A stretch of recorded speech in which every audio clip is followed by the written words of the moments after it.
In case you missed it, this episode is marked explicit.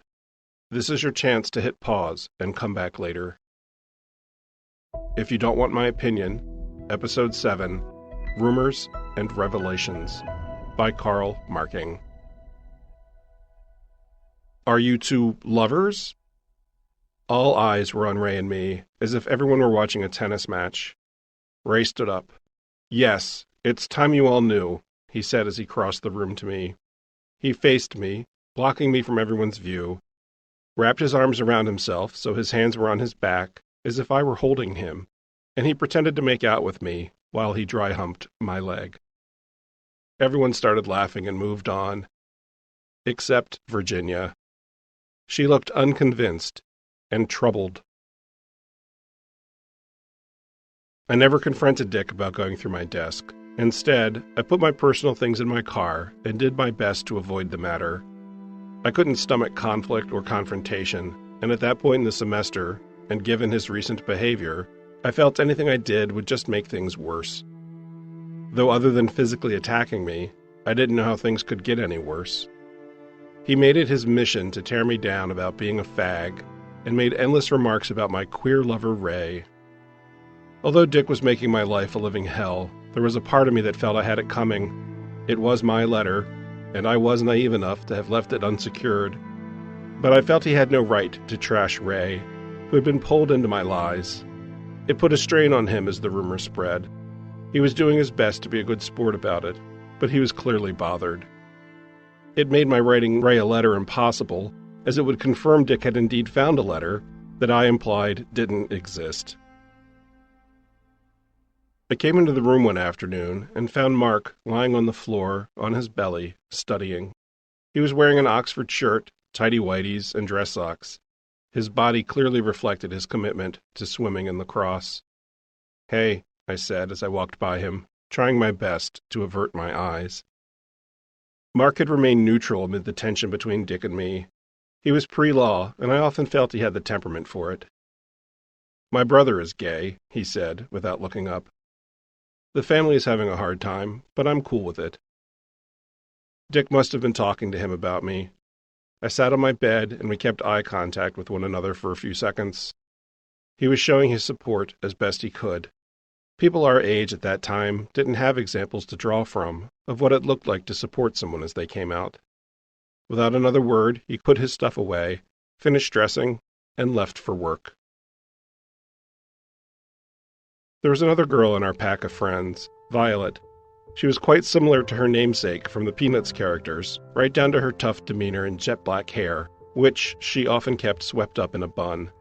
She was on the girls' soccer team, and only ever wore her uniform or track and field clothes. She also never wore makeup. I assumed the first time I met her that she was a lesbian. Leading up to Thanksgiving, she'd become quiet and withdrawn. The story I made up in my head was that she was also struggling with her sexual identity. I decided to tell her I was gay, so she wouldn't feel alone.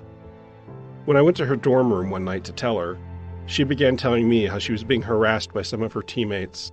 She said she'd been struggling with the fact that some of the girls on the team were lesbians.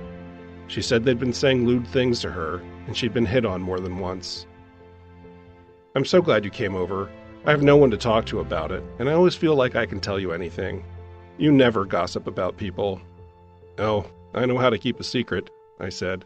"Anyway, that's why I've been so quiet and keeping to myself. The whole gay thing makes me uncomfortable."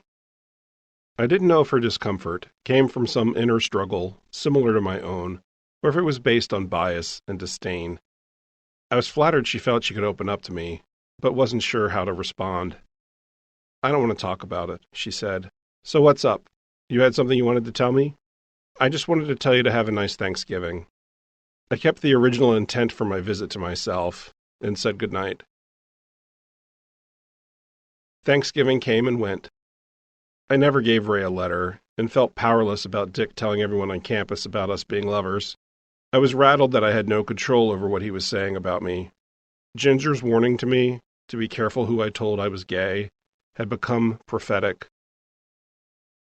Although Dick had never threatened me physically, physical attacks on gay people were not at all uncommon. I believe he had no idea that he had potentially put me in harm's way as the rumor spread. But I knew. Gays were sometimes hunted and beaten with bricks, rocks, bottles, bats, whatever. I was tall, but not strong, and although I knew how to take a beating, I didn't know how to fight. I feared being jumped on campus, and was tired of living in fear.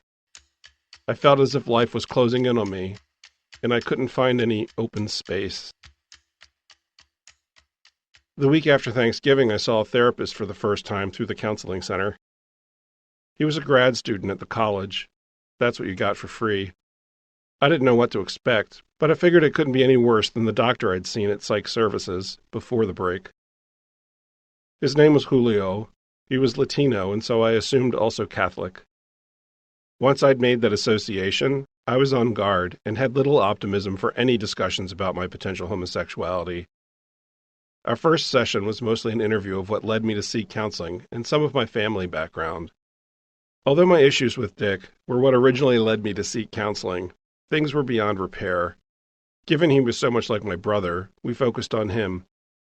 I told Julio what he'd done to me when I was younger, pimping me out and physically abusing me. But I didn't tell him I was struggling with my sexual identity. I was silenced by the assumptions I made as to his being Catholic, what was going on in the world relevant to AIDS, and all the stereotyping society heaped on gay people.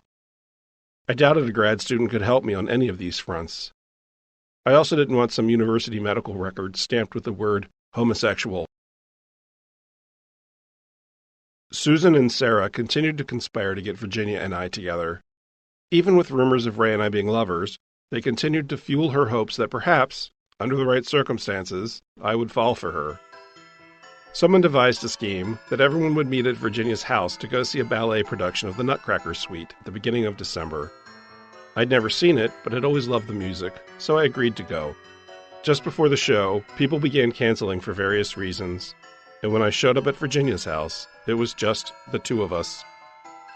After the ballet, when I didn't offer her so much as a goodnight kiss, she was deeply hurt, which turned into anger and grew into resentment. Sarah stopped me in the dorms the following week. I don't understand why you don't like Virginia. Is there someone else? Not really, I said, thinking of Michael. Exactly why, then, do you not like her? I've always felt you were a person of great integrity. I didn't understand how my integrity was now tied to my feelings for Virginia, but I left that alone. This again? I'm not interested. She gave me a look of open frustration. I loved Sarah, but her exuberance was sometimes annoying. Someday, I'll tell you all about it. I was working up the courage to come out to the core group by the end of the semester. A few days later, Sarah came to my room and said we needed to talk. We went to the music building and found an empty practice room. They were soundproof and an ideal place for private conversation. Before she could begin yet another argument as to why Carl and Virginia should date, I preempted her. The reason Virginia and I won't work is, I'm gay. She said nothing. How's my integrity holding up? I asked. I think this falls in the realm of integrity, she said. I was relieved. Do you plan to tell anyone else? Not at the moment. The only reason I'm telling you is because you're driving this discord. She looked offended. I don't mean you're doing it intentionally, but you and Susan won't let this drop, and it needs to drop. I hoped if you understood why I'm not interested in Virginia, if you knew it had nothing to do with her as a person in any way, then maybe you could move on instead of always trying to push us together. She considered my words. I think you should tell Susan. Why? Her younger brother told her that he thinks he's gay, and she isn't taking it well. It might do her some good to know that her brother isn't alone, or the freak she thinks he is. Or she'll think I'm a freak and lose all respect for me. True. In the end, I decided not to tell Susan I was gay. If her reaction to her own brother's disclosure was to think he was a freak, I didn't see how she'd react positively to someone who wasn't a blood relative. I was attending in-class teacher observations in my home county the last few weeks of the semester. I would come home the night before, then head to the school early the next morning. One such night, before going to bed, I wrote to Paul. It's funny how much a person's life can change from one small event. If I had never tried out for that show, I would have never gotten to know such wonderful people, you, Wendy, and Michael. I wouldn't have house sat for you. and I wouldn't have had the chance to have gotten to know Michael. I really appreciate your friendship. You've made my being gay a bit less painful. I tucked the letter deep inside a pile of other papers and spiral notebooks on the desk in my bedroom and went to bed. The next morning I left for the observation. It was a Friday, and I'd be home for the weekend, so I left my school things in my bedroom. It was also the last weekend before finals, and I needed to cram. When I was a child, my mother would occasionally search my bedroom and go through my things. Things would sometimes vanish. Bottles I'd collected, rocks I'd found, mail I'd received. I never enjoyed a sense of permanence in my home. This behavior stopped after my parents' divorce. I hadn't thought about it in years, but while I was at the observation, the memories kept coming to me. At lunch, I realized I was having one of my feelings. I would often get an instinct for something or someone that almost always proved to be accurate. I knew in my gut that my mother had gone through my things. I knew she had found and read my letter to Paul. I was certain of it. As I drove home that afternoon, I began to get angry. Anger was not a feeling I often allowed myself to experience. I'd push it out of my conscious mind because I was afraid it would overwhelm me, as it did my father and brother. When I entered the house, my mother was standing at the top of the steps up to the living room.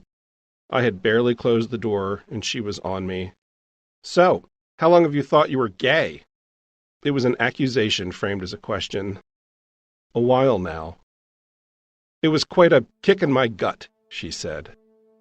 Because I'd known all day that she'd found my letter, I had time to prepare a response. "Well," I said evenly, "that's what you get for reading other people's mail." I walked up the staircase toward her. She was stunned by my response and didn't move, so I stepped around her, went into the kitchen, and put my book bag on the table. "At first I thought it was a letter to your father," she said in her defense. My father, who had disowned me 5 years ago.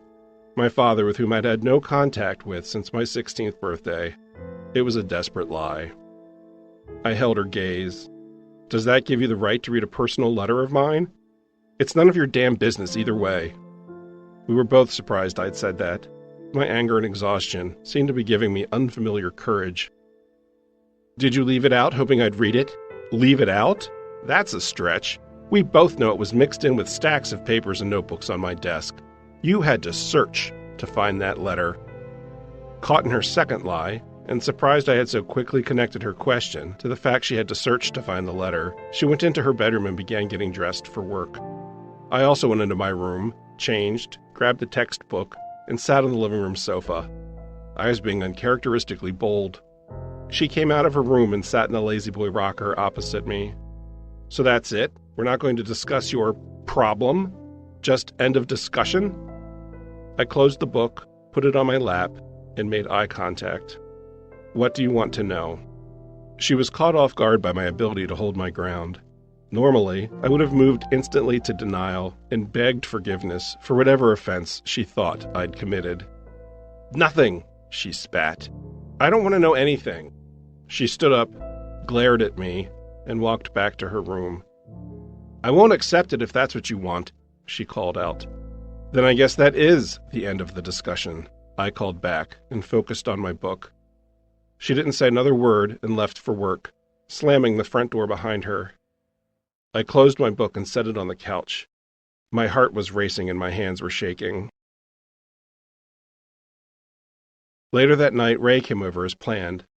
As I had thought, his relationship had been falling apart and finally imploded.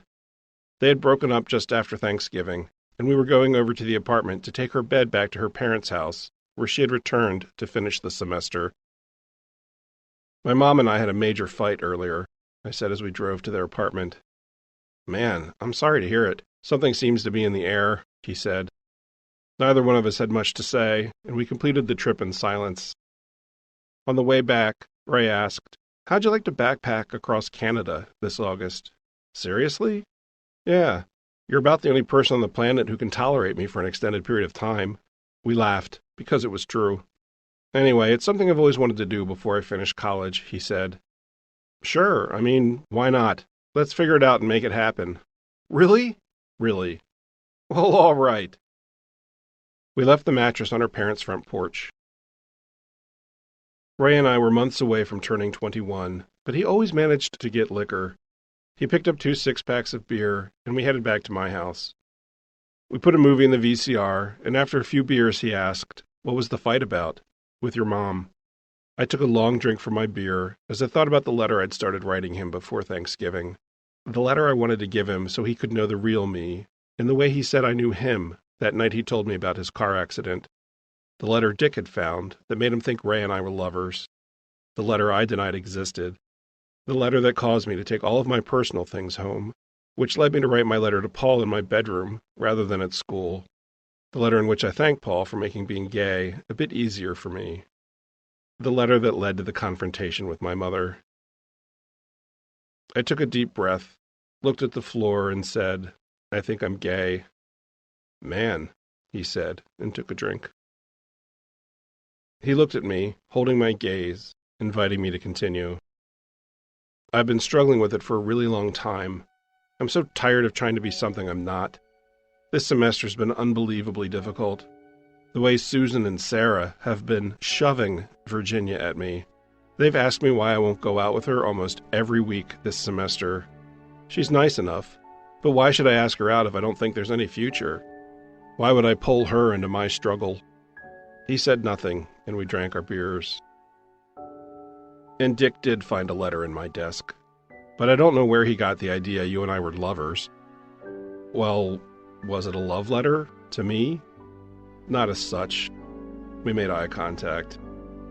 "I started writing it after your car accident. That night you said I was the only one in your life who didn't give you shit for being you, and how you felt I really knew you.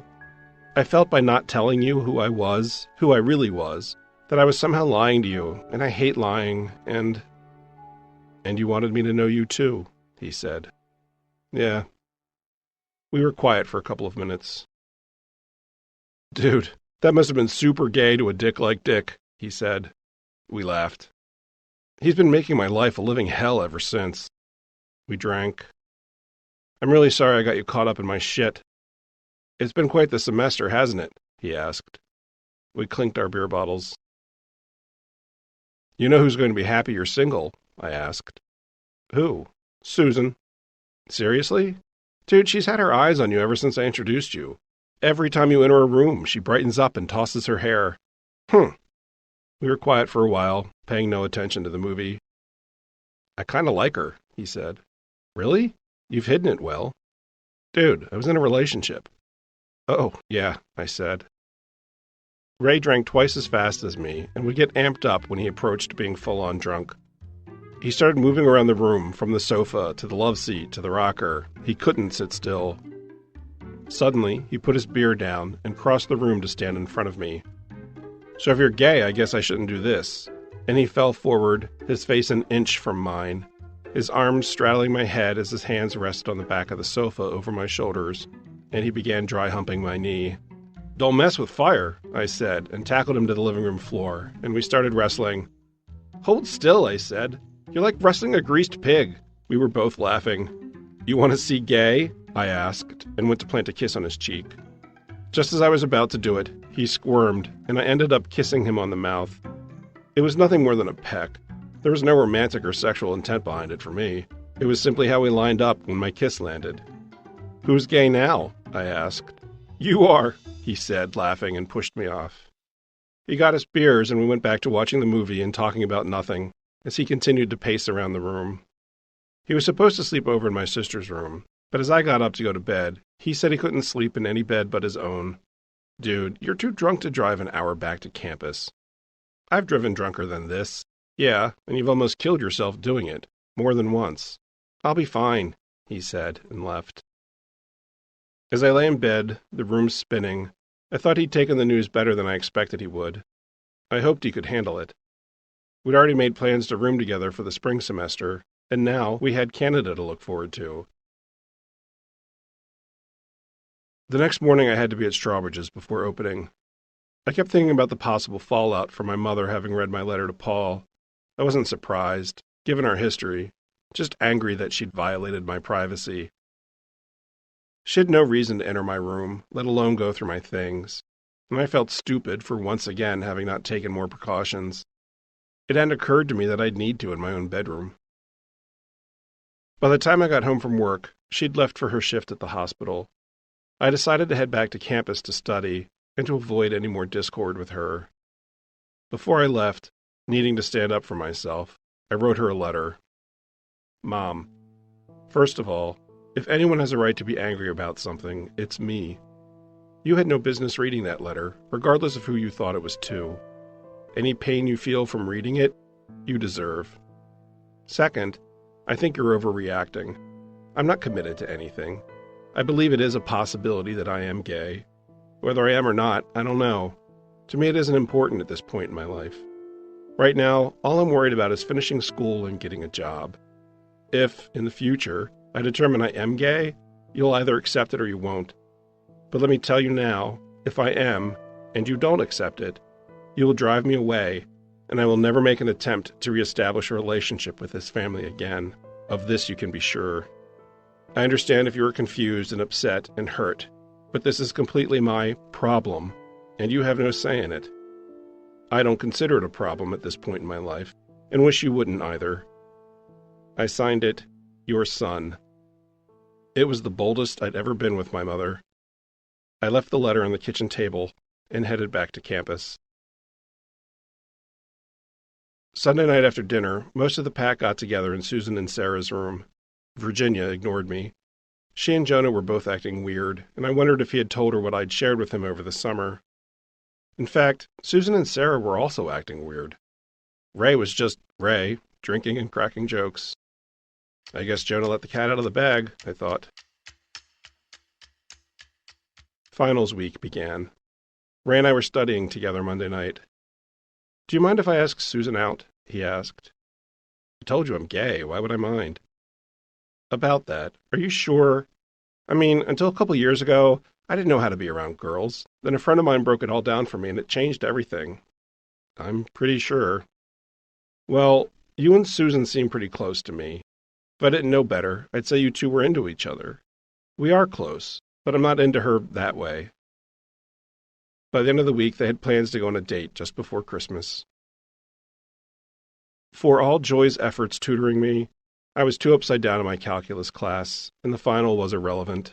I was going to fail the course overall, and given the terms of my scholarship, that didn't bode well. Jonah, Susan, Sarah, and I got together in the dining hall on move-out day for our final lunch of the semester. They were all uncomfortable in some way. Virginia is really upset with you, Sarah said to me. For what? No one could offer a reason, and we ate in awkward silence. When I got back to my room, Dick and Mark had taken their things and gone. I had always imagined I'd make lifelong friendships with my college roommates. I couldn't have been more wrong. I packed up my things and headed home for winter break. Once home and unpacked, I was supposed to head back and help Ray move out of his apartment. He called the house and caught me as I was about to leave. I got a jump on things last night, and I'm just about packed up. Save yourself the trip. Awesome, I said, and we hung up. When I saw my mother, she didn't mention the letter she'd found in my room, or the letter I'd written her. It was as if neither existed, and we slipped easily into coexistent denial for the run-up to Christmas. Given the break was over a month long, I arranged to work 35 hours a week at the department store. All the seasonal roles had been filled, so I took a job as a janitor. It was surprisingly relaxing to be in the store before it opened. Vacuuming, cleaning the bathrooms, stocking the sales desks with forms, tissue papers, and paper bags. They had music videos playing on ceiling-mounted TVs throughout the store. I used to love seeing David Bowie and Bing Crosby sing The Little Drummer Boy as a duet. Paul had moved to Virginia after the summer musical. His parents still lived in the area, and the Wednesday before Christmas he came up for the holiday and was staying at Michael and Howie's. I called over, and Paul answered. "I'm surprised you got my message," he said. "How do you mean? Aren't you returning my call?" "No, I didn't know you called. I was calling to see if you wanted to get together while you're here." "I called you earlier today to do the same, and your mother answered." "How'd that go?" "She was cool toward me, but given she didn't give you the message, I think you have the answer to your question." So it's going to be like that, I thought. Ray and Susan were having their first date that night, so I called him to wish him good luck. Take it slow, I told him. What do you mean? You can be a bit of a dog, and I don't think she's looking for something that isn't going to go somewhere. Ray had shared many stories with me of his sexual escapades with his ex, and they were sometimes graphic and often involved motels. She's not the motel type. He was quiet for a moment. So we're good? He asked. We're good. Have fun tonight. I wanted their date to go well, just as much as I hoped it would be a flop. Given Susan's reaction to her brother's coming out, I wasn't sure where she was going to land when I did the same. I worried that if they got serious, and she had a problem with my being gay, it would impact Ray and my relationship. Saturday was Christmas Eve, and I still hadn't gotten anyone a gift. This year, my heart wasn't in it. My brother was the same pompous ass as ever, and after a semester of rooming with Dick, a lot of bad memories of times with my brother had resurfaced. My sister had started seeing someone that summer, and I barely recognized her anymore.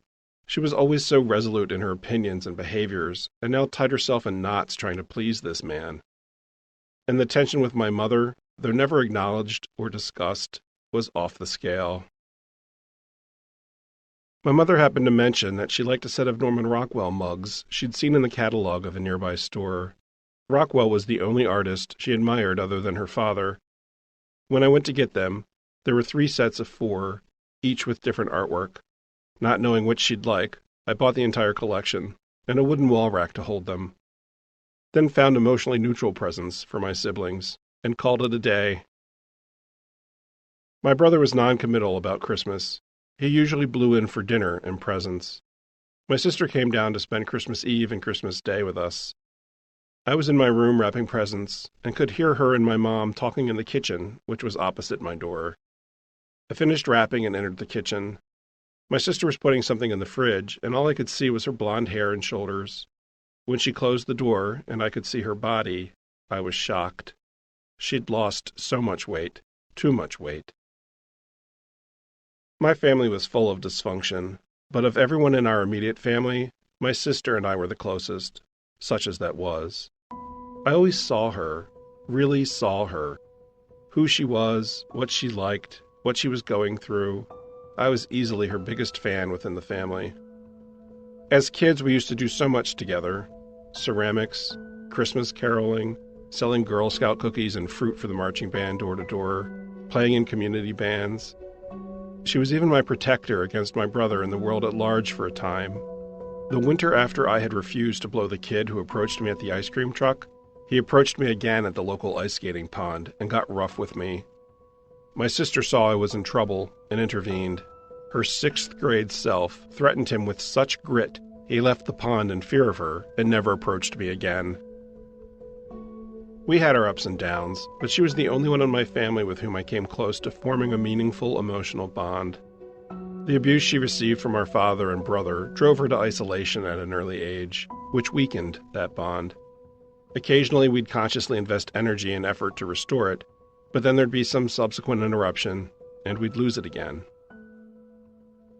"What are you looking at?" she asked. "You've lost so much weight." "Thank you," she beamed. I hadn't offered it as a compliment, but rather a concern. She had not looked this emaciated at Thanksgiving. "Are you okay?" "Of course I am," she snapped and went into the living room. I looked at our mother, a nurse, hoping to find some support for my concern for what was obviously a dramatic and rapid weight loss. "Why do you always have to make trouble?" my mother said, and followed her into the living room. The next morning we opened presents, and the mugs were a surprising hit. She was overjoyed that I'd gotten her the entire set and a display rack. She cried when she finished unwrapping them all. My sister had got me a beautiful handmade heavy wool sweater. The body was charcoal and had random snowflakes throughout, with purple, red, and green accents. It was just my style, and I loved it. My brother arrived in time for dinner. Holiday dinners had become the same show each time we were together since our parents had divorced. He'd drone on with imagined details from a revised history of his youth and education. He and my sister would get into an argument over something or other.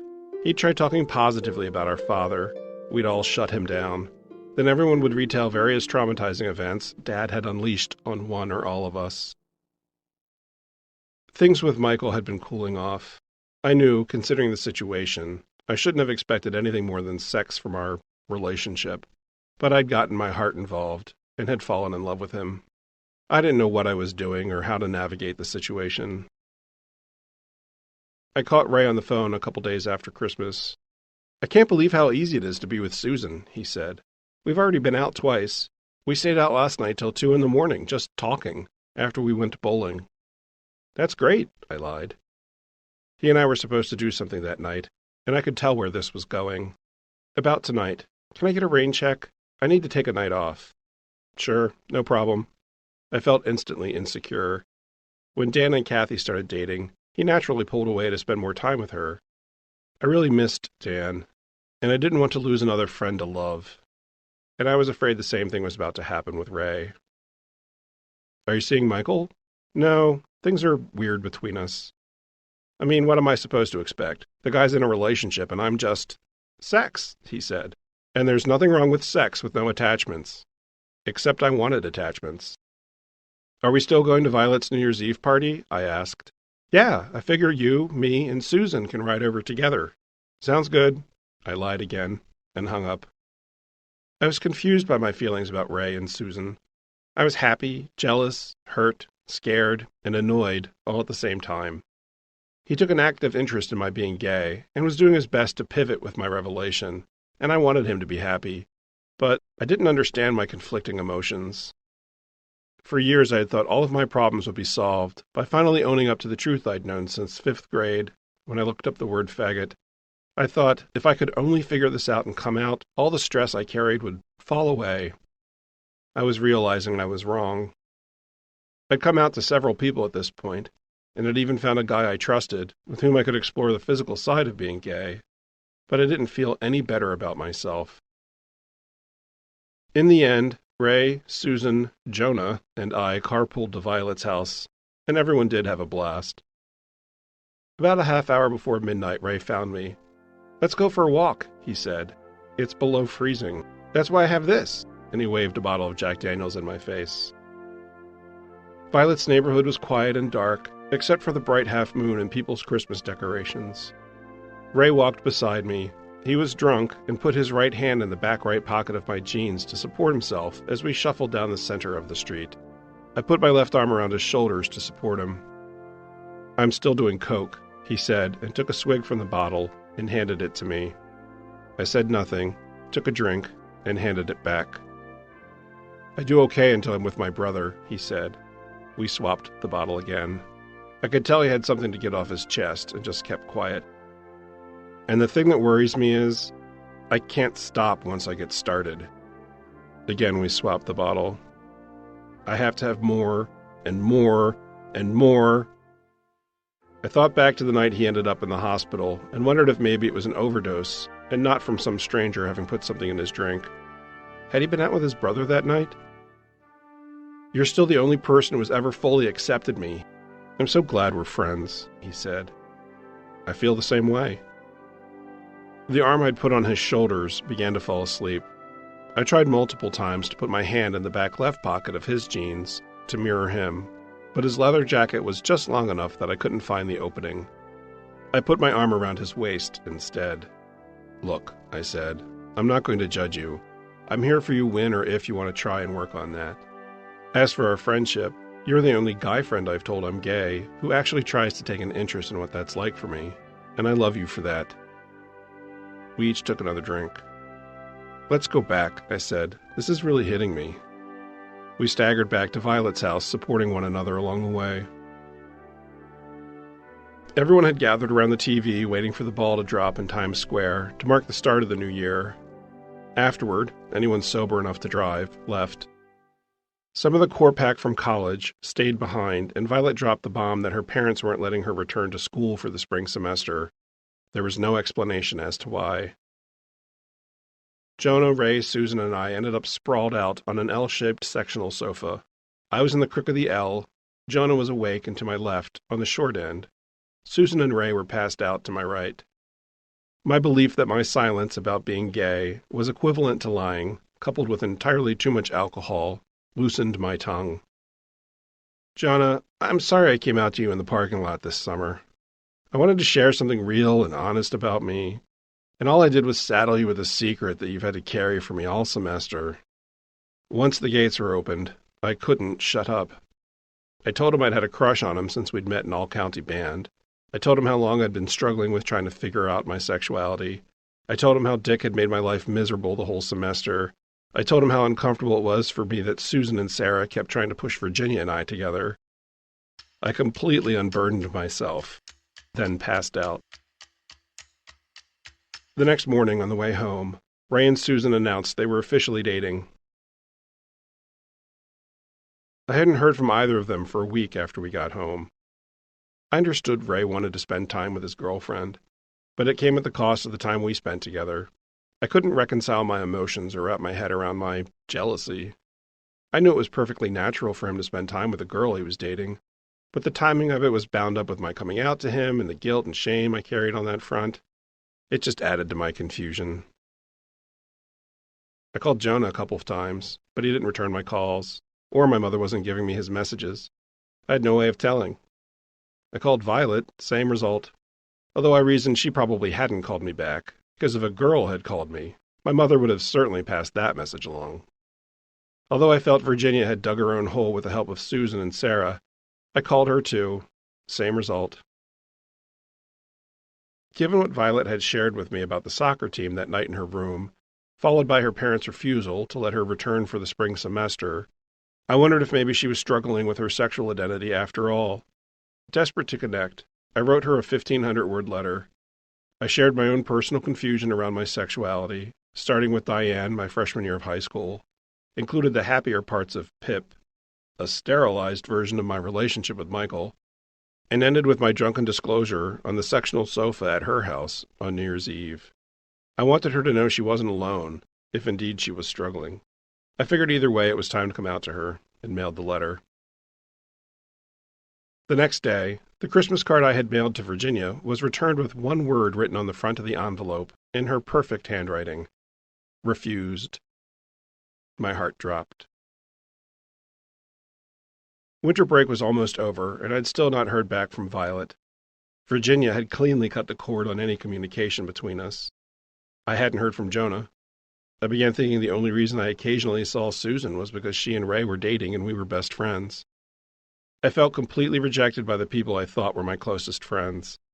Friends who had spent a semester proclaiming their open minds and broad worldviews. I felt rejected, guilty, ashamed, and abandoned. I called Paul to see if I could come see his new place, the last weekend before I had to move into the dorms before the spring semester.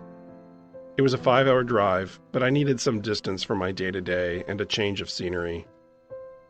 He rented an apartment from a gay couple who ran a funeral home. It was a lovely place.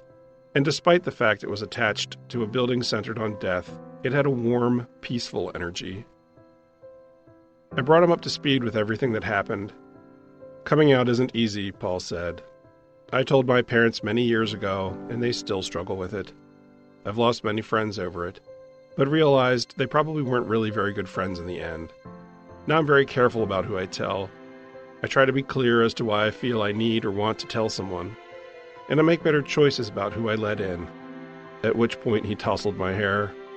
This too shall pass, and you'll be the better for it when it does. I trusted Paul and his advice, but more importantly, I appreciated the clearly defined boundaries we had with one another. They allowed me to feel safe in his company. It was a relaxing visit and just what I needed.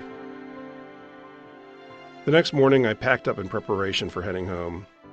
Let's go into town. I want to show you around before you go. The town had an artist colony vibe. There's a coffee shop, a bakery, several small restaurants, and a restored movie theater. Let's go in here, I said. I want to buy a postcard. Ooh, old school, Paul said and followed me in. I bought a postcard and a stamp. Let's get coffee, I said. While sitting in the small shop, I took out the postcard. Do you have a pen? I get the feeling you're on a mission, Paul said, and handed me a pen from his coat pocket. Dear Virginia, I wrote. It makes no sense for you to refuse my calls and my mail if I don't know why you're upset. Carl. Paul read my note as I wrote it. Are you sure you want to send that? I'm sure she can't refuse it. As we walked back to his place, I dropped the postcard in a mailbox. Sarah's parents' house was about halfway between Paul's place and home. I decided to stop in and see if she was there. She came outside and we walked around the property. "What's going on with Virginia? She's refusing my calls and my mail. I don't understand why she's taking the fact that I'm not into her so much to heart. I've been clear from the start." "I'm sure I can't say," Sarah replied. That was an oddly formal response. Can't or won't?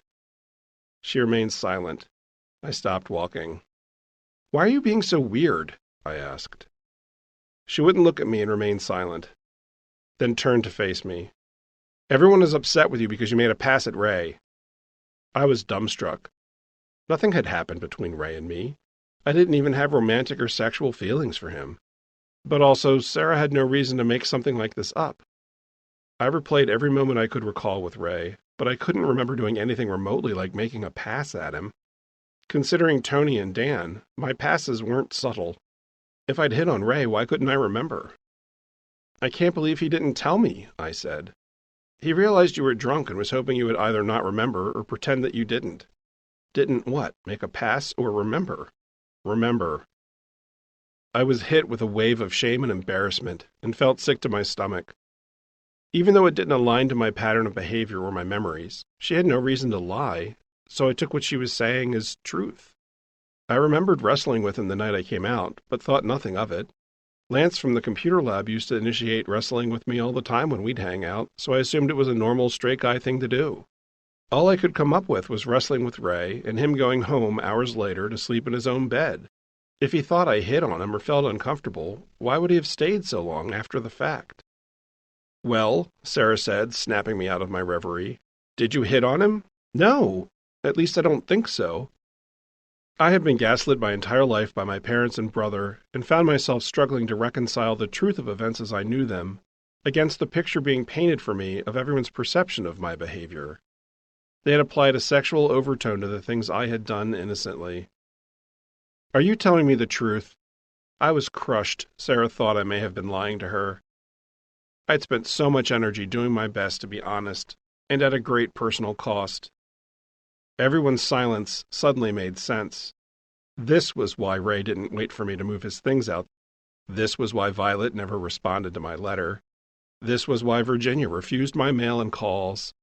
This was why I hadn't heard from Jonah. The night you told him you were gay, he drove all the way back to campus, drunk, and showed up at our dorm room. He said you'd made a pass at him and described it to us. "In detail," she said. I didn't understand what was happening. Why would Ray have said that? "There's also what you did to him New Year's Eve," she offered as additional evidence of my crime. New Year's Eve? Was it that I'd put my arm around his waist? It was completely innocent, and he had his own hand in my back pocket at the time. I opened my mouth to defend myself, and closed it. I knew in light of the accusations she was making, she wouldn't believe me. I began to shut down, overwhelmed by embarrassment and shame. I said nothing. Susan heard the whole thing, by the way. "Your confession," she called it. "To Jonah, New Year's Eve." She told me all about it the next day. She thinks you're trying to keep her and Ray apart. She told me you want Ray to spend as much time with you as he does with her. "Of course I do. He's my best friend." My heart was racing. I couldn't process this attack and didn't understand what was happening. When Susan and Ray began dating, she told me to let her know if she was monopolizing Ray's time. She shared with me that she hated it when her girlfriends would start seeing someone, and how it made her feel abandoned when they suddenly had no time for her. "She sees you as competition," Sarah said. I realized in that moment that was exactly how I saw Susan, as competition. I'd gone from doing something with Ray most every night to barely seeing him, and I missed him. I didn't know how to respond. If I weren't gay, no one would have thought twice about me wanting to spend time with my best friend. But because I had been slowly coming out to them, intentionally and drunkenly, and because in their eyes I'd made multiple passes at Ray, everyone chose to apply a duplicitous filter to my words and actions. Since I carried all the guilt and responsibility for my traumas on my shoulders, since I had no healthy sense of individuality, since I'd always been told what to think and what to believe. My reaction was to begin to believe their version for my motivations over the actual reality of events. Why do you have such a problem with them dating? I don't. I didn't have a problem with them dating. I just missed spending time with Ray. I had finally found a peer who knew I was gay and who still wanted to be an active part of my life and was supportive of me. I was afraid my role in his life was going to be reduced to nothing more than drinking buddy. And just as Susan had shared with me, I was afraid of being abandoned. Clearly, they'd all been talking with one another, spreading their slanted view of what had happened and speculating in a vacuum as to my motivations. "I think you should go," Sarah said. I left her house, shaking, tears in my eyes, and headed home. I didn't understand how everything had gotten so twisted. First, I was the bad guy for not asking Virginia out, and now I was the bad guy for making some pass at Ray that I didn't make. I had to set the record straight. I simply couldn't imagine having crossed some line with Ray. When I got home, I called Ray's house, but he wasn't in. It was going to be an awkward return to the dorms next Saturday.